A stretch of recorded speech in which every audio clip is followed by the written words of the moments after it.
প্রায় 20 বছর পর সাজা ঘোষণা হলো এক 70 ব্যক্তির। ঘটনাটি দক্ষিণ দিনাজপুর জেলার গঙ্গারামপুর থানার দহপাড়া এলাকায়। জানা গিয়েছে 2005 সালে দহপাড়া এলাকার এক বিধবা মহিলাকে শ্লীলতাহানির অভিযোগে বিমল রায় নামের এক ব্যক্তির বিরুদ্ধে গঙ্গারামপুর থানায় অভিযোগ দায়ের করা হয়। পরবর্তীতে গঙ্গারামপুর থানার পুলিশ তদন্তে নেমে বিমল রায় নামের ওই ব্যক্তিকে গ্রেফতার করে।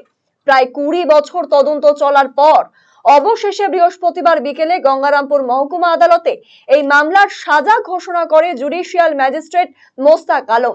বিমল রায় নামের ওই ব্যক্তির বিরুদ্ধে 1 বছরের সশ্রম কারাদণ্ড এবং 10,000 টাকার জরিমানা ধার্য করা হয়।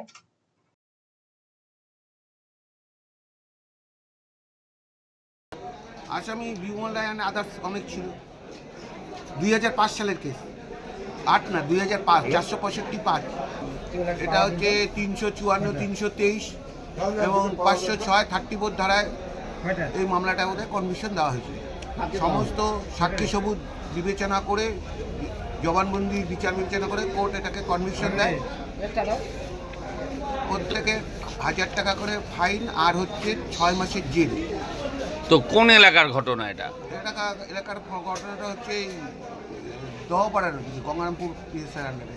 এর আগেও এই সাহেব আরেকটা কয়েকদিন আগে কয়েকটা এই সেকশনে দিয়েছে, কনভিকশন দিয়েছে, সাজা দিয়েছে।